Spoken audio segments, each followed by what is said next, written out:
भारत में बुद्ध धर्म का जो पुनरुत्थान शुरू हुआ है उसमें अनागरिक धर्मपाल जी का नाम सर्वप्रथम आ जाता है और बुद्ध धर्म की सेवा में बुद्ध धर्म यानी मानवता और मानवता की सेवा में उन्होंने जितना अपना जीवन समर्पित किया शायद आधुनिक काल में उतना बड़ा उदाहरण नहीं दिखाई देता। अनागरिक धर्मपाल ये श्रीलंका में जन्मे 19वीं सदी में 100 साल पहले, उससे भी ज़्यादा। और उस वक्त श्रीलंका की जो धर्म के बारे में अवस्था थी बहुत ही बुरी थी। श्रीलंका 2-3 शक्तियों से गुलाम था, बाहरी ताकतों का, पश्चिमी ताकतों का। पहले तो वहां पर पोर्तुगीज लोगों ने राज किया और स्थानिक श्रीलंका में भिक्षु संघ पूरी तरह से लगभग नदारत हुआ था, समाप्त हुआ था। पोर्तुगीज आए तो उनके अपने क्रिश्चियन धर्म के प्रचार में लगे और कहने लगे कि इन लोगों का जो धर्म है, बुद्ध धर्म कहते हैं, वो तो बिल्कुल पिछड़ों का धर्म है। रांटी कहते थे वो, ये कोई मनुष्य का धर्म नहीं है, उसको खत्म कर देना चाहिए। तो उन्होंने बिल्कुल बौद्ध भिक्षुओं की तरफ, बौद्ध रीति रिवाज शिक्षा थी उसकी तरफ अभियान खोला। पुर्तगीज जाने के बाद डच लोग आ गए, वो और अधिक सनातनी थे। उन्होंने बौद्ध धर्म को कुचलने की, उसको नष्ट करने की बहुत कोशिश की। यहां तक कोशिश की कि लड़के अगर श्रीलंका में किसी ने जन्म पाया, उन लड़कों का और लड़कियों का नामकरण चर्च में होता था। उन्होंने कानून बनाया था कि श्रीलंका में जन्मे हर लड़के का, लड़की का नामकरण चर्च में होना चाहिए, चर्च के रीति रिवाजों के अनुसार, तब वो नागरिक माना जाएगा। तो ये अवस्था थी। तो हम बुद्धिज्म को मानने वाले लोग थे, लेकिन चर्च में जाकर हमसे नाम जो है रखते थे। तो आजकल भी हम श्रीलंका के लोगों के नाम सुनते हैं तो बहुत सारे यूरोपियन नाम होते हैं, हमको क्रिश्चियन नाम रखते हैं, लेकिन वो होते हैं बुद्धिस्ट। खुद अनागरिक धर्मपाल जब स्कूल गए तो उनका नाम रखा था डेविड, बुद्धिस्ट नाम नहीं था। लेकिन भाग्यवश बात ऐसी थी दरअसल कि उनकी माँ बहुत ही श्रद्धावान बुद्धिस्ट थी, बहुत ही श्रद्धावान, मलिका। उनके पिताजी रईस थे, उनकी फर्नीचर की दुकान थी, घर बार उनका बड़ा अच्छा था और बुद्ध धर्म के प्रभाव में जीने वाले थे। हालांकि बुद्ध धर्म श्रीलंका में बहुत क्षीण हुआ था, बहुत दुर्बल हुआ था। घरों में परंपरा के तौर पर ही कुछ बुद्ध धर्म जो है अस्तित्व में था, नहीं तो वो भी समाप्त हुई जैसे था। तो मल्लिका जब गर्भवती हुई तब से उन्होंने सोचा था कि मुझे ऐसा पुत्र प्राप्त हो जो धम्म के लिए पूरी तरह से समर्पित हो। और हर दिन वो बिल्कुल ही बगैर चुके वंदना करती थी, सूत्र पठन करती थी जितना आता था वो, और हर दिन दान दिए बगैर स्वयं कुछ खाती नहीं थी। तो बहुत ही शक्तिशाली थी ये शील का आचरण करने में। और हर दर उसका यही चिंतन होता था कि मुझे ऐसा पुत्र मिले जो वास्तव में धम्म की सेवा में अग्रसर हो। परिणाम कौन जाने, लेकिन हुआ वैसे ही। डेविड का जन्म स्कूल में जाने लगा, फिर भी घर का ये वातावरण देखते हुए, माँ के संस्कार देखते हुए वो बुद्ध धर्म के प्रति बिल्कुल आकर्षित हुआ था और उसको जानने की हरदम कोशिश करते रहता था। स्कूल में उस वक्त श्रीलंका में बुद्ध जयंती की छुट्टी नहीं हुआ करती थी, क्रिश्चियन स्कूल। तो जब ये स्कूल गए और उनके स्कूल में पहले ही साल में बुद्ध जयंती आ गई, तो ये प्रिंसिपल के पास गए, उनसे पूछा आज का दिन हमारे धर्म का दिन है, छुट्टी चाहिए। वो तो क्रिश्चियन आदमी था, उसने उनको डांटा, मूर्ख, चलो अपने क्लास में चले जाओ, छुट्टी वगैरह कुछ नहीं मिलेगी। बस डेविड ने आओ देखा न ताओ, अपना ये बैग उठाया और घर चल दिए। छुट्टी तुम दो या मत दो, मैं तो छुट्टी मानने वाला हूं। तो ये कम उम्र में, लगभग 6 साल की उनकी आई थी, उस 6 साल की उम्र में उन्होंने इतना अपने शक्ति का और बुद्ध धर्म के प्रति श्रद्धावान होने का परिचय दिया था और आगे चलकर वही रहा। बुद्ध धर्म की वहां बहुत हानि हुई थी। गिने गिने भिक्षु थे, वो अपने ही ओर से प्रयास करते थे, भिक्षु संघ लगभग नदारद हुआ था। तो अनागरिक धर्मपाल ने उस वक्त सोचा बचपन में ही कि मैं शादी नहीं करूंगा, मैं गृहस्थ नहीं बनूंगा। उस वक्त उन्होंने स्कूल में रहते हुए घर से अलग रहने की सोची थी और आगे चलकर वो वैसे अलग रहने लगे, घर बार भी छोड़ दिया उन्होंने और खुद को कहते थे कि मैं अनागरिक हूँ। आन यानी नहीं, गारिक यानी घर में रहने वाला, भाई गृहस्थ नहीं हो, घर बन जाएगा, घर छोड़ दिया उन्होंने। तो तब से वो अनागरिक कहे जाने थे।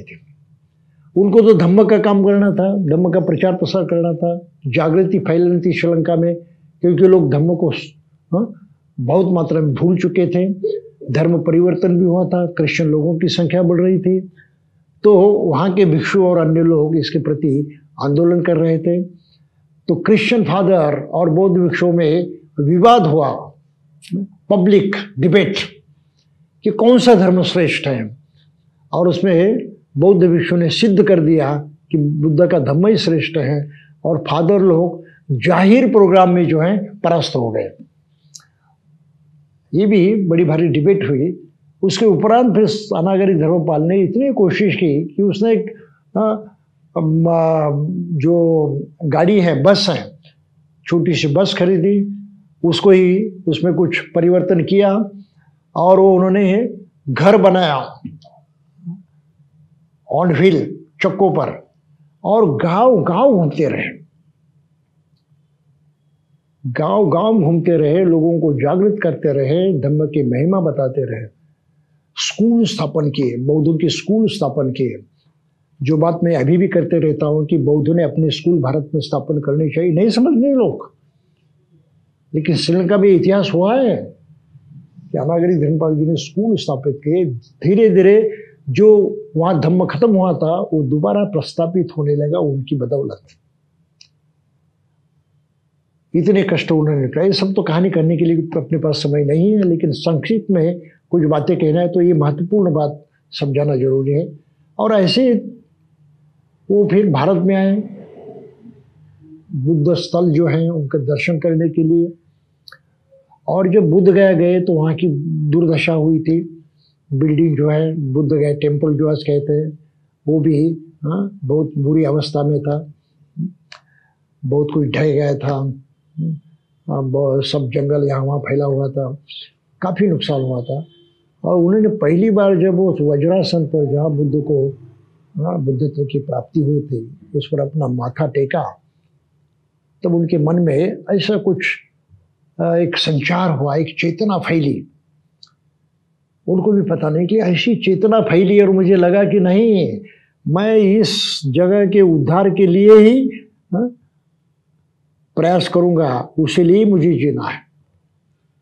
और तब से उन्होंने समर्पित किया कि बुद्ध गया जो है वो हिंदुओं के हाथों से मुक्त हो जाए, बौद्धों के हाथों में आए और बुद्ध धर्म का वहाँ सही संगत से प्रचालन हो। 93 में उन्होंने ये बात की है। तब से आंदोलन चल रहा है। उन्होंने बुद्ध गया खरीदने की कोशिश की। उन्होंने बौद्ध राष्ट्रों के 2 यात्राएं की, जापान तक जाकर पहुंचे कि भाई पैसा दो। उस वक्त जो महंता जिसके हाथ में ये बुद्ध गया टेम्पल था, मंदिर था, वो बेचने के लिए तैयार था। ब्रिटिश लोगों ने कुछ मदद की, कानूनन मदद की कि अगर खरीदना चाहे तो हम इजाज़त दे देंगे।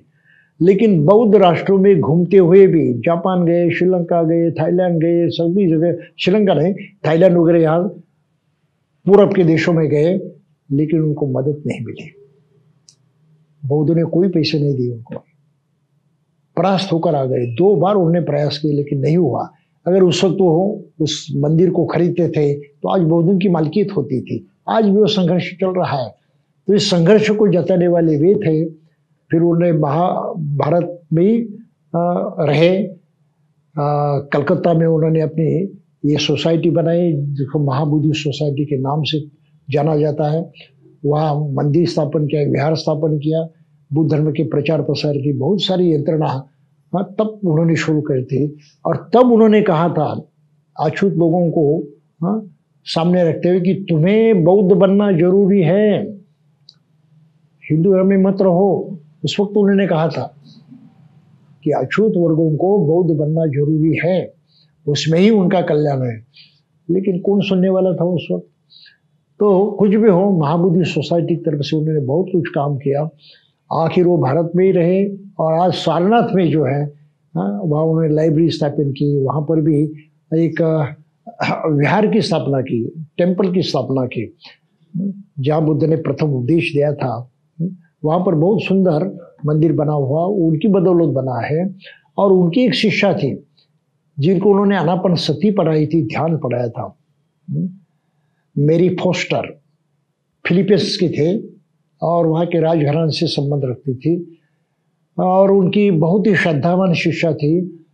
उसने उन्होंने बहुत कुछ धन दे दिया और उन्होंने जो कुछ धन दिया उसके बदौलत उन्होंने धर्मशालाएं बनाई, सारनाथ में बनाई, बोध गया में बनाई और ये आंदोलन चलाया, स्कूल बनाए। तो उस वक्त बुद्ध धर्म को लेकर इतनी भारत में सेवा करने वाला पहला आदमी था। और बौद्ध थे नहीं, बहुत थोड़े बौद्ध थे। बंगाल में थे, उत्तर में थे और उत्तर पूर्व में थे। बहुत अल्पसंख्यक बौद्ध थे पारंपरिक, उनका भी उनको जितना चाहिए उतना साथ नहीं मिलता था। फिर भी उन्होंने इतना काम करके दिखाया है अनागरिक धर्मपाल जी ने। और आखिर में उन्होंने शादी न करने का इरादा किया था और क्या कहा था, मैं अपनी माँ से कहा था मैं शादी नहीं करूँगा। और माँ का उनको बहुत ही समर्थन था, पूरी तरह से। पिताजी का भी समर्थन था। उन्होंने कहा स्त्री को दुख होता है बच्चों को जन्म देने में, ये दुख मैं सहना नहीं चाहता, ये दुख मैं निर्माण करना नहीं चाहता। और तब से वो बिल्कुल ब्रह्मचारी रहे अंतिम दिन तक। अंततः सारनाथ में उन्होंने भिक्षु की दीक्षा दी, भिक्षु बने वो अंत में। और अनागरिक इसलिए रहे, भिक्षु तो बनना चाहते थे लेकिन भिक्षु बनने से ये धम्म का काम जो है, जहाँ राजनीति भी थी, वहाँ झगड़ा भी था, कुछ व्यवहार भी था, तो भिक्षु के लिए संभव नहीं था। तो इसलिए भिक्षु बनना उन्होंने इच्छा होने पर भी स्थगित किया। और अंत में भिक्षु बने तब उनका नाम धर्मपाल रखा गया। मूल नाम था डेविड हेवाविरत्ने, अंत में उनका नाम हुआ भिक्खु धम्मपाल। लेकिन वो अनागरिक धम्मपाल के नाम से ही जाने जाते हैं। वो भिक्खु धम्मपाल भिक्खु का नाम है, अनागरिक नहीं, ये भिक्खु का नाम है। अनागरिक थे तो उनको डेविड हेवाविरत्ने ये नाम था उनका। तो उन्होंने ये भी धर्मपाल ये नाम अपनाया था। तो इस तरह से उन्होंने अंतिम जीवन भी यहाँ भारत में व्यतीत किया। और सारनाथ का मंदिर बनवाने के बाद उनका देहांत हो गया। तो बुद्ध गया के मंदिर के मुक्ति संग्राम के प्रणेता और पहल करने वाले अनागरिक धर्मपाल थे। उनकी जो जीती जी अगर हो जाता था तो आज का इतिहास कुछ अलग होता था। लेकिन आज की तारीख को भी हमें समझ ले कि बुद्ध गया का मंदिर जो है ये बौद्धों के हाथों में नहीं है, ये हिंदुओं के हाथों में है और उसको छड़ाने का कोई भी तरीका नहीं। अब इसके बारे में जो कुछ हुआ ये इतिहास कहने का ये वक्त नहीं है। लेकिन अनागरिक धर्मपाल जी की जो ये चेतना थी कि बुद्ध धर्म का यहाँ पुनरुद्धार होना चाहिए भारत में और पिछड़े जाति वर्ग के लोगों ने बौद्ध बनना चाहिए, ये इतनी दूरदर्शिता उन्होंने उस वक्त दिखाई थी कि ये जरूरत है इस देश की। खैर उस वक्त कुछ होता था तो आज का ये वातावरण कुछ अलग हो जाता था। लेकिन उनका स्मरण करना और उनके प्रति आदर व्यक्त करना ये हमारी जिम्मेदारी है। कल उनकी जयंती है, ये 17 तारीख को उनकी जयंती है और जयंती के प्रत्यर्थ ढेर सारे देशों में जहाँ जहाँ उन्होंने प्रचार प्रसार किया, पूरी दुनिया में उन्होंने बड़े बड़े देशों में महाबोधि सोसाइटी खोली, लंदन में खोली, अमेरिका में खोली, जापान में खोली, सब जगह। तो उस जमाने में इतना भारी प्रचार प्रसार करने का काम उन्होंने किया, कोई सामान्य बात नहीं है, आश्चर्यजनक बात है। और उनके जैसा धर्म प्रचारक आज तक तो दूसरा पैदा नहीं हुआ है। पूरा जीवन उन्होंने इसमें लगाया और पूरी दुनिया में बुद्ध धर्म का झंडा लहराया। तो उनके प्रति हमें बहुत विनम्र होना चाहिए और अपने श्रद्धांजलि उनके प्रति अर्पित करनी चाहिए कि अनागरिक धर्मपाल इनकी बदौलत भारत की बुद्ध विहार बौद्धों के हाथों में आने की जो बात है उसको पूरा करने की जिम्मेदारी भी हमें उठानी चाहिए। तो मैं समझता हूँ उनके प्रति आदरांजलि अर्पित करते हुए हम ऐसा निश्चय करें कि हम बुद्ध गया के मंदिर को हिंदुओं के हाथों से छुड़ाकर बौद्धों के कब्जा में हाथ में पूरा पूरा लाएंगे, तब तक दम नहीं लेंगे।